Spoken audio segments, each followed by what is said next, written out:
BJP ಪಕ್ಷದಲ್ಲಿ ರಾಜ್ಯಾಧ್ಯಕ್ಷ ಸ್ಥಾನ ವಿಚಾರಕ್ಕೆ ಸಂಬಂಧಪಟ್ಟಂತೆ ಸಾಕಷ್ಟು ಚರ್ಚೆಗಳಾಯಿತು. ಇಡೀ ಪಕ್ಷದಲ್ಲಿ 3 ಬಣಗಳೇ ರಚನೆ ಆಗೋಯ್ತು. ಈ ನಡುವೆ ಫೆಬ್ರವರಿ 21ರ ಒಳಗಾಗಿ ರಾಜ್ಯ ಬಿಜೆಪಿಗೆ ನೂತನ ಸಾರಥಿ ಏನಾದರೂ ಸಿಗ್ತಾರಾ ಅನ್ನುವಂತಹ ಪ್ರಶ್ನೆ ಕಾಡ್ತಾ ಇದೆ. ಮುಂದಿನ ವಾರವೇ ನೂತನ ರಾಜ್ಯಾಧ್ಯಕ್ಷರನ್ನ ಘೋಷಣೆ ಮಾಡುವಂತಹ ಸಾಧ್ಯತೆ ಇದೆ. ಫೆಬ್ರವರಿ 15ರ ಬಳಿಕ ರಾಜ್ಯಕ್ಕೆ ಶಿವರಾಜ್ ಸಿಂಗ್ ಚೌಹಾಣ್ ಅವರು ಆಗಮಿಸ್ತಾ ಇದ್ದಾರೆ. ಶಿವರಾಜ್ ಸಿಂಗ್ ಚೌಹಾಣ್ ಅವರು ರಾಜ್ಯಕ್ಕೆ ಆಗಮಿಸುವಂತಹ ಸಾಧ್ಯತೆಗಳು ಇದ್ದಾವೆ. ಹೀಗಾಗಿ ರಾಜ್ಯ ಬಿಜೆಪಿಯಲ್ಲಿ ರಾಜ್ಯಾಧ್ಯಕ್ಷರ ಬದಲಾವಣೆ ಫಿಕ್ಸು ಅನ್ನುವಂತಹ ಮಾತುಗಳು ಕೇಳಬರ್ತಾ ಇದೆ. ರಾಜ್ಯ ಬಿಜೆಪಿಯ ಆಂತರಿಕ ಚುನಾವಣಾ ಉಸ್ತುವಾರಿ ಕೂಡ ಆಗಿದ್ದಾರೆ ಶಿವರಾಜ್ ಸಿಂಗ್ ಚೌಹಾಣ್. ಶಿವರಾಜ್ ಸಿಂಗ್ ಚೌಹಾಣ್ ಅವರು ಆಗಮಿಸಿದ 2 ದಿನಗಳ ಒಳಗಾಗಿ ರಾಜ್ಯಾಧ್ಯಕ್ಷರನ್ನ ಆಯ್ಕೆ ಮಾಡಬೇಕು ಅನ್ನುವಂತಹ ಮಾತುಗಳು ಕೇಳಿಬರ್ತಾ ಇದೆ. 2 ದಿನಗಳ ಒಳಗಾಗಿ ರಾಜ್ಯಾಧ್ಯಕ್ಷರನ್ನ ಆಯ್ಕೆ ಮಾಡಲಾಗುತ್ತೆ. ರಾಜ್ಯಾಧ್ಯಕ್ಷರ ಆಯ್ಕೆ ಪ್ರಕ್ರಿಯೆಗಳನ್ನು ಶಿವರಾಜ್ ಸಿಂಗ್ ಚೌಹಾಣ್ ಅವರು ನಡೆಸಲಿದ್ದಾರೆ. ಬಿಜೆಪಿಯ ಆಂತರಿಕ ಚುನಾವಣೆ ಇದು. ನೂತನ ರಾಜ್ಯಾಧ್ಯಕ್ಷರನ್ನ ಘೋಷಣೆ ಕೂಡ ಮಾಡಲಿದ್ದಾರೆ. ಯಾರು ಗೆಲುವನ್ನು ಸಾಧಿಸ್ತಾರೆ ಅವರನ್ನ ರಾಜ್ಯಾಧ್ಯಕ್ಷರನ್ನಾಗಿ ಶಿವರಾಜ್ ಸಿಂಗ್ ಚೌಹಾಣ್ ಅವರು ಘೋಷಣೆ ಕೂಡ ಮಾಡಲಿದ್ದಾರೆ. ಇನ್ನು ಬಿಜೆಪಿಯಲ್ಲಿ ಆಂತರಿಕ ಚುನಾವಣೆಯ ಸಂಪೂರ್ಣ ಉಸ್ತುವಾರಿಯನ್ನ ಶಿವರಾಜ್ ಸಿಂಗ್ ಚೌಹಾಣ್ ಅವರು ತಮ್ಮ ಮೇಲೆ ಹಾಕ್ಕೊಂಡಿದ್ದಾರೆ. ಅವರೇ ಉಸ್ತುವಾರಿ ಕೂಡ ಆಗಿದ್ದಾರೆ. ಹೀಗಾಗಿ ರಾಜ್ಯಕ್ಕೆ ಆಗಮಿಸುವಂತಹ ಸಂದರ್ಭದಲ್ಲಿ 2 ದಿನಗಳ ಒಳಗೆ ಚುನಾವಣೆ ನಡೆಸಲಾಗುತ್ತೆ ಅನ್ನುವಂತಹ ಮಾಹಿತಿಗಳು ಕೂಡ ಲಭ್ಯವಾಗ್ತಾ ಇದೆ. ಇನ್ನು ಬಿಜೆಪಿಯ ನೂತನ ಸಾರಥಿ ಯಾರು ಅನ್ನುವಂತಹ ಪ್ರಶ್ನೆ ಎಲ್ಲರನ್ನ ಕಾಡ್ತಾ ಇರುವಂಥದ್ದು.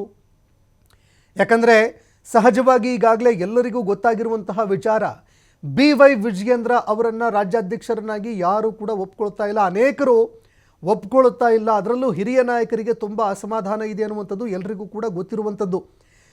ಯಾಕಂದರೆ ಈಗಾಗಲೇ ಯತ್ನಾಳ್ ಅವರ ಒಂದು ಬಣ, ಮತ್ತೊಂದೆಡೆ ತಟಸ್ಥ ಬಣ ಅಂತ ಮತ್ತೊಂದು ಬಣ ಕ್ರಿಯೇಟ್ ಆಗಿದೆ. ಅದರಲ್ಲಿ ಅನೇಕ ಹಿರಿಯ ನಾಯಕರು ಕೂಡ ಇದ್ದಾರೆ.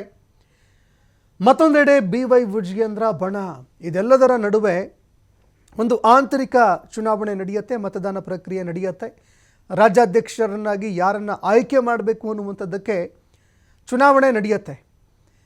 ಈ ಸಂಪೂರ್ಣ ಚುನಾವಣೆಯ ಉಸ್ತುವಾರಿಯನ್ನು ಶಿವರಾಜ್ ಸಿಂಗ್ ಚೌಹಾಣ್ ಅವರು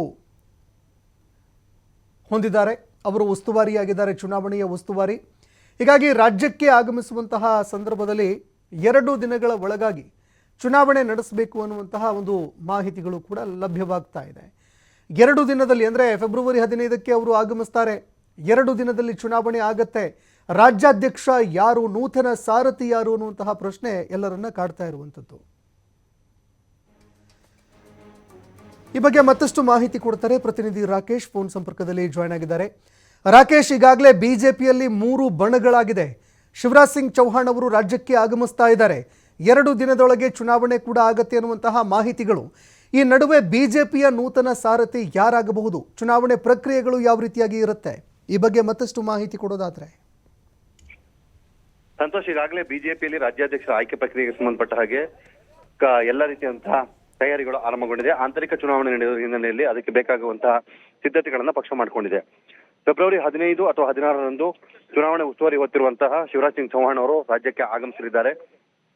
ಆ ಬಳಿಕ 2 ದಿನಗಳಲ್ಲಿ ಚುನಾವಣಾ ಪ್ರಕ್ರಿಯೆಗೆ ಸಂಬಂಧಪಟ್ಟಂತಹ ಬೆಳವಣಿಗೆಗಳು ನಡೆಯಲಿವೆ. ಇದಕ್ಕೂ ಮೊದಲು ಅಂದ್ರೆ ಫೆಬ್ರವರಿ 21ರ ಒಳಗಾಗಿ ಬಿಜೆಪಿ ನೂತನ ರಾಜ್ಯಾಧ್ಯಕ್ಷರ ನೇಮಕಾತಿಯ ಸಂಭವ ಹೆಚ್ಚಾಗ್ತಾ ಇದೆ. ಆಂತರಿಕವಾಗಿ ಈಗಾಗಲೇ ಜಿಲ್ಲಾಧ್ಯಕ್ಷರನ್ನ ನೇಮಕ ಮಾಡಿದ್ದಾರೆ. ಜಿಲ್ಲಾಧ್ಯಕ್ಷರು ಮತ್ತು ಮಂಡಲದ ಅಧ್ಯಕ್ಷರುಗಳು ಯಾರ್ಯಾರಿದ್ದಾರೆ ಅವರೆಲ್ಲರೂ ಸೇರಿಕೊಂಡು ರಾಜ್ಯಾಧ್ಯಕ್ಷರನ್ನ ನೇಮಕ ಮಾಡ್ತಾರೆ. ಇಲ್ಲಿ ವೋಟಿಂಗ್ ಪ್ರೊಸೀಜರ್ ಅನ್ನ ಮಾಡಬೇಕಾಗುತ್ತೆ. ಹೆಚ್ಚುವರಿಯಾಗಿ ಯಾರಾದರೂ ಅಭ್ಯರ್ಥಿಗಳು, ಪ್ರತಿಸ್ಪರ್ಧಿಗಳು ಇದ್ದಲ್ಲಿ ಆಯ್ಕೆ ಸಂಬಂಧಪಟ್ಟ ಹಾಗೆ ಚುನಾವಣೆಯ ಪ್ರಕ್ರಿಯೆ ನಡೀತದೆ. ಇಲ್ಲ ಅಂದ್ರೆ ನೇರವಾಗಿ ಅವಿರೋಧ ಆಯ್ಕೆ ಮುಖಾಂತರ ಘೋಷಣೆ ಮಾಡಲಾಗುತ್ತೆ. ಸೊ ಹೀಗಿರುವಾಗ ಬಿಜೆಪಿಯ ರಾಜ್ಯಾಧ್ಯಕ್ಷರಾಗಿ ಈಗ ಸದ್ಯದ ಪರಿಸ್ಥಿತಿಯಲ್ಲಿ ಆಯ್ಕೆಗೊಂಡಿರುವಂತಹ ರಾಜ್ಯಾಧ್ಯಕ್ಷರ ವಿಚಾರಕ್ಕೆ ಸಂಬಂಧಪಟ್ಟ ಹಾಗೆ ವಿಜಯೇಂದ್ರ ಅವರನ್ನೇ ಮತ್ತೊಂದು ಅವಧಿಗೆ ಆಯ್ಕೆ ಮಾಡುವಂತ ಸಾಧ್ಯತೆಗಳು ಹೆಚ್ಚಾಗಿದೆ.